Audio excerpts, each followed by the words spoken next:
A primeira semana de trabalho completa do técnico Roger Machado chamou a atenção do vestiário colorado, jogadores, dirigentes e pessoas com trânsito no setor, principalmente pela forma didática com que Roger consegue expor suas ideias, sua maneira de falar sobre futebol e principalmente um ambiente mais leve e tranquilo para uma busca de uma retomada em 2024. Da Europa, milhões por um volante que está lá do Inter ainda, alguns porcentinhos que o Colorado tem podem surgir nos cofres do Inter e uma baixa confirmada para o jogo diante do Palmeiras. A gente vai repercutir tudo isso e vai ser agora, então tu sabe, fica comigo depois da vinheta.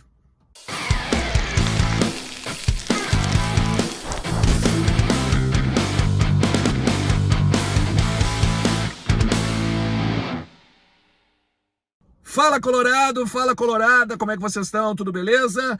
Boa sexta-feira para todo mundo, né? E eu vou botar boa porque é o seguinte, tá quase acabando, né? Mas é a sexta-feira à noite que todo mundo tá empenhado, né? Para tomar um Danone, para dar uma curtida com a família, daqui a pouco dar uma volta na noite aí, né? Enfim, tem muita coisa para fazer nessa sexta-feira ainda e principalmente falar do nosso Colorado. Então fica comigo até o final do vídeo, te inscreve também no canal, ativa a notificação, deixa teu like que ajuda pra caramba o meu trabalho e compartilha esse conteúdo para o maior número possível de pessoas. A KTO.com também tá te esperando, porque é a melhor banca de apostas do Brasil e ela te dá 20% de bônus com o cupom Ernest, beleza? Faz teu cadastro, bota a primeira grana lá e vai ganhar mais 20% usando o meu cupom. Gente, o Fernando, por mais que tenha trabalhado com bola, por mais que esteja já quase liberado pelo departamento médico, ainda vai desfalcar o time do Roger Machado agora para o jogo diante do Palmeiras às 5 da tarde nesse domingo no estádio Beira-Rio. Ele não foi liberado ainda e deve só voltar a campo diante do Atlético Paranaense no outro final de semana. Ele e Thiago Maia. O Thiago Maia, que também já está trabalhando mais forte, devem os dois ser liberados agora na próxima semana para reforçar o time do Roger. E aí então a gente tem basicamente esses dois saindo do departamento médico e a gente tem aí só o Alan Patrick aos cuidados dos fisiologistas, cuidando a questão do joelho, né? Que tinha lá uma entorse no joelho e aí ainda mais um mês e meio para o camisa 10 estar de volta e ficar à disposição do técnico Roger Machado. A boa notícia é que o Vitão volta à zaga e provavelmente apenas o seu companheiro, né, na defesa, que ainda está em dúvida para então ser o companheiro, ou para ser, vamos dizer, a linha defensiva, né, o quarteto. Rocher, Bustos, Vitão, Mercado ou Robert Renan, com o Bernabé, o Bruno Henrique com o Rômulo, o Gabriel Carvalho, o Wesley Borré e o Ener Valencia. Esse deve ser o time que vai enfrentar o Palmeiras. Essa primeira semana cheia de trabalho chamou muito a atenção dos dirigentes, do departamento de futebol, das pessoas com trânsito no vestiário do Inter, as pessoas no ambiente ali do CT Morada dos Quero-Queros, pela forma com que o Roger está conseguindo trazer os jogadores para ele. Em que sentido? Com conversas francas e diretas, com uma mostra do que ele entende por futebol, qual a filosofia de futebol que ele quer, o que ele quer implantar, inclusive, neste grupo de atletas, quais as percepções dele acerca das dificuldades que o Inter teve, por exemplo, bola aérea defensiva, dificuldades de marcar gols, o toque de bola que estava sendo improdutivo. O Inter ficava muito com a bola, trocava muitos passes como o Kudê queria, mas ao mesmo tempo não tinha objetividade.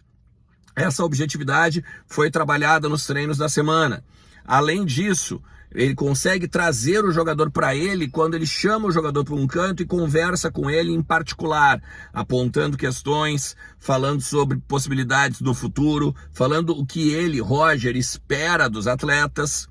E aí, é outro ambiente, pelo menos em cima do que se fala dentro do vestiário colorado. Porque com o Kudê ele botava uma pressão muito grande nos atletas, ele ficava botando muito com gritaria, né? E aquele... E no espanhol irritava a cabeça de alguns atletas já. Pelo menos é o relato que se vem ou que se tem desde o departamento de futebol, desde as pessoas, então, com o trânsito no vestiário. Sem contar a figura do Paulo Paixão, né, gente? Que volta para o Beira-Rio, não só como uma sumidade na questão física, preparação física, mas principalmente como um grande motivador, um cara de palavra, um cara de força, um cara de nome dentro do futebol e que tem muito respeito dos atletas.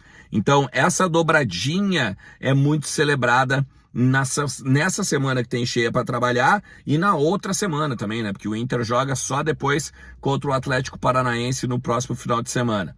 Então vai ter 2 semanas para organizar a questão física e organizar a questão tática e até técnica, por que não dizer, né? Em cima daquilo que pensa sobre o futebol o técnico Roger Machado. Por último, para a gente encerrar aqui o conteúdo e não ficar muito extenso, o Johnny, cara, tá recebendo propostas da Europa. Já veio uma do Galatasaray, veio uma do Milan e o Real Betis está na iminência de liberá-lo. Por quê? O Betis, quando compra o Johnny, ele já compra com o intuito de revender. É para ser a janela de abertura, né? Ou vamos dizer, a porta de abertura do Johnny na Europa. O Inter, inclusive, sabendo disso, fica com 20% dos direitos. E por isso que o Inter está bem de olho nessa situação, porque no Galatasaray da Turquia veio 18 milhões. Ou seja, 18 milhões de euros. Ou seja, 3,6 milhões de euros para o Inter. Já do Milan veio 20 milhões de euros, ou seja, 4 milhões de euros para o Inter. E aí o Real Betis ele só aceita conversar com alguém a partir dos 25 milhões. E aí que a gente ganha, né, meu? Porque são 5 milhões de euros. 5 milhões de euros vezes os 6, basicamente vai dar entre 30 e 35 milhões de reais. Um dinheiro que o Inter não está esperando, um dinheiro que vai ser muito bom, né, para a questão do caixa do clube, que só, a gente já falou sobre isso aqui em alguns momentos aqui do canal, né, só pelas eliminações das 2 Copas o Inter perdeu 25 milhões, então nesse grande futebol manager, vamos dizer assim, o Inter ainda, entre aspas, lucraria 10 milhões, tá? E é claro que eu sei que não é lucro, tá? Mas é só para dizer que uma coisa compensa a outra. E a partir daí, o Inter então celebra esse fato de que o volante deu certo lá, tem sido constante entre os melhores do campeonato e, além disso, vai conseguir botar mais uns pila no bolso. É algo semelhante com o que ele quer fazer com o Vitão, se o Vitão for mesmo vendido para a Europa. Seria não apenas uma porcentagem para o novo clube, mas o Inter manteria alguma porcentagem aqui também para depois lucrar num futuro. Beleza? Se tu chegou até aqui, te agradeço demais, velho. Não te esquece de deixar teu like, te inscrever no canal e principalmente compartilhar o conteúdo para o maior número de colorados possível. Valeu? Tamo junto. Forte abraço. Tchau.